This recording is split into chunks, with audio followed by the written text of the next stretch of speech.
Hello everyone. चीन और Taiwan के मध्य एशिया में तनाव अपने चरम पर है। नए साल की शुरुआत के साथ ही शी जिनपिंग चीन के राष्ट्रपति ने यह स्पष्ट रूप से कह दिया है कि ताइवान का चीन में विलय होना पक्का है। लेकिन जब यहां पर अमेरिका की बात आती है तो वहां पर चीन को खुली चेतावनी देते हुए वैसे कहता है कि इसके संदर्भ में परिणाम गंभीर रूप से भुगतने होंगे। चीन अपनी वन चाइना पॉलिसी का समर्थन करता है, जिसके तहत यहां पर वो ताइवान को चीन का अंग मानता है और इसके लिए करके कई सारे देश का समर्थन करते हैं, लेकिन अमेरिका ऐसा नहीं करता है।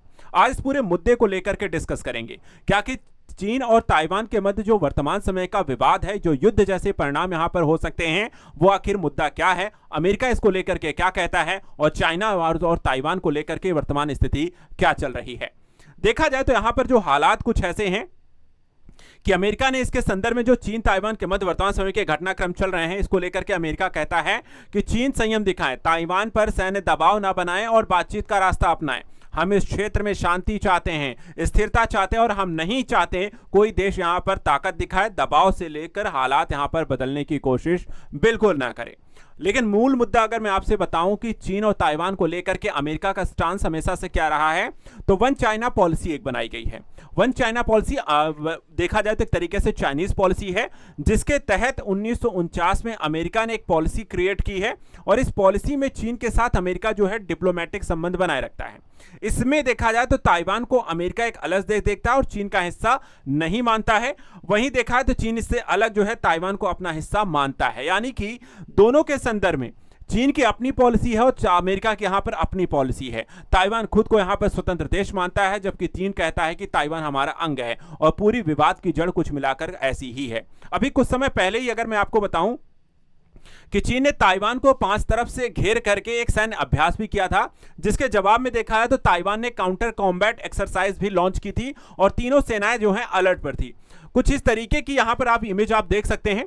ये कुछ ऐसी इमेज यहां पर बनी हुई थी जहां पर चीन ने ताइवान को 5 अलग अलग जोन में घेर करके एक सैन्य अभ्यास किया था। ये 5 जोन जो हैं आप 1 2 3 4 5 देख सकते हैं। इन्हें मिलिट्री ड्रिल के तौर पे जो है ताइवान के चाइना के द्वारा जो है विकसित किया गया था, यहां पे अभ्यास कर चल रहा था। वहीं ताइवान की जो आपको सफेद लाइन आपको देखने को मिल रही है, ये इनकी एयर डिफेंस लाइन है जहां पर वो इन पर अटैक कर सकता था।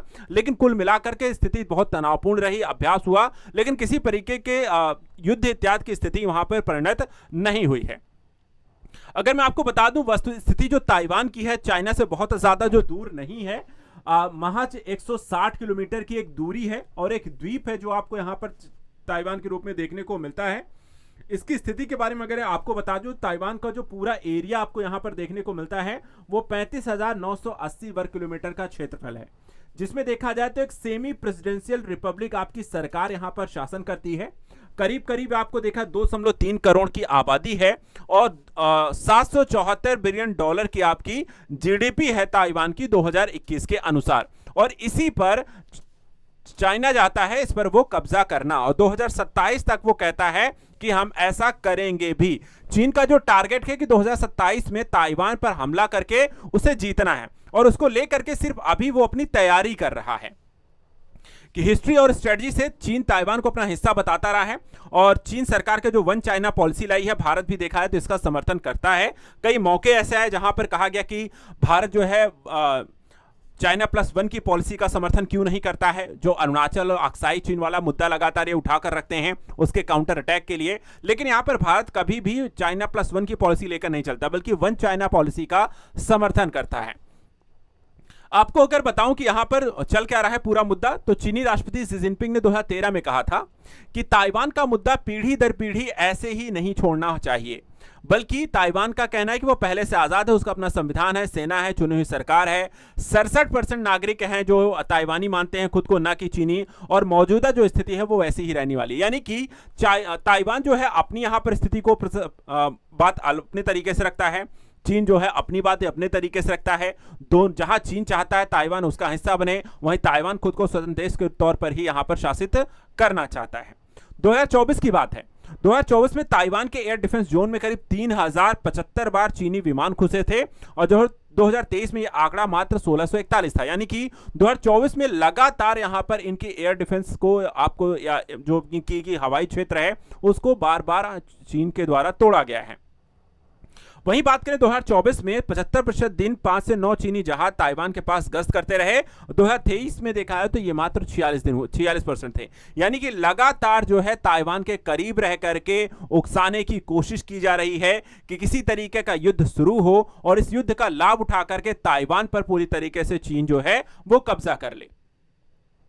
स्थिति की और स्पष्टता की बात करें तो अक्टूबर 2024 में चीन ने ताइवान के पास 2 बड़े युद्धाभ्यास किए। इसमें आर्मी, नेवी और एयरफोर्स शामिल थी। इसी साल चीन ने ताइवान के सरकारी सिस्टम पर रोजाना औसतन 24 लाख साइबर अटैक किए और एक तरीके से उनको पंगु करने का यहां पर काम करने की कोशिश करते रहे। पेंटागन ने अपनी एक एनालिसिस, एक रिपोर्ट भी यहां पर बताई है। उस रिपोर्ट में उन्होंने बताया है कि 2027 तक चीन का टारगेट जो है ताइवान पर हमला करके उस पर कब्जा करना है। और इस रिपोर्ट के तहत ही यहां पर कहा गया है कि अक्टूबर 2024 में ताइवान के नेवी कमांडर एडमिरल तांग हुआ ने कहा था कि ताइवान को घेरने के लिए चीन का एनाकोंडा स्ट्रेटजी अपना रहा है और सैन्य मौजूदगी बढ़ा रहा है और वो जब चाहे ताइवान की नाकाबंदी कर सकते हैं। अब आपको ये भी बता दें ये एनाकोंडा स्ट्रेटजी क्या है। तो इसमें होता क्या है कि अजगर जो है शिकार को धीरे धीरे जकड़ता है, ठीक है, और उसे कमजोर करता रहता है। वैसे ही यहां पर चीन जो है ताइवान को जकड़ रहा है और उसे यहां पर थका रहा है और मौका पाते ही वो ताइवान पर हमला करके एक झटके में जैसे वहां पर उस पर पकड़ अपनी मजबूत करेगा या उस पर यहां पर कब्जा कर लेगा। जैसे इस समय रशिया यूक्रेन का युद्ध चल रहा है जो बहुत लंबे समय से चल रहा है, बहुत यहां पर समय बर्बाद हो रहा है। वहां पर चाइना ऐसा नहीं चाहता है, वो ताइवान को बहुत तेजी से यहां पर हमला करके उसको यहां पर अपने कंट्रोल में रखना चाहता है और ज्यादा समय किसी को देना नहीं चाहता और इसीलिए वो पूरी तैयारी कर रहा है और उसने इसके लिए 2027 का टारगेट किया है। तब तक वो लगातार अपनी सेना को मॉडर्नाइज कर रहा है, ताइवान को घेरने की कोशिश कर रहा है, अभ्यास कर रहा है, देख परख रहा है कि आखिर स्थिति कैसी और कितनी गंभीर हो सकती है और उसको लेकर के उसके पास क्या क्या यहां पर मौके होंगे। एक तरीके से देखा जाए तो चाइना अपनी विस्तारवादी नीति के तहत कार्य को आगे बढ़ा रहा है और यहां पर देखा जाए तो जापान के साथ सेनकाकू आइलैंड्स भी यहां पर इसी का मुद्दा बनता है। ताइवान है, भारत का अरुणाचल प्रदेश है और ऐसे कई सारे यहां पर आपको हिस्से हैं जहां पर लगातार विवाद का विषय है और चाइना अपना विस्तार इसी के तहत करता जा रहा है। आप भी यहां पर कमेंट करके बताइए, क्या आपको लगता है कि चीन जो है ताइवान पर 2027 में हमला करके उस पर यहां पर अपने कब्जे में ले लेगा और क्या भारत को यहां पर इसका समर्थन करना चाहिए या इसका विरोध करना चाहिए? कमेंट करके हमें जरूर बताएं। ऐसे इंटरनेशनल जियोपॉलिटिक्स के मुद्दों को लेकर के लगातार चैनल को ज्वाइन करें और सब्सक्राइब करके रखें और इसको लेकर के लगातार अपडेट पाएं।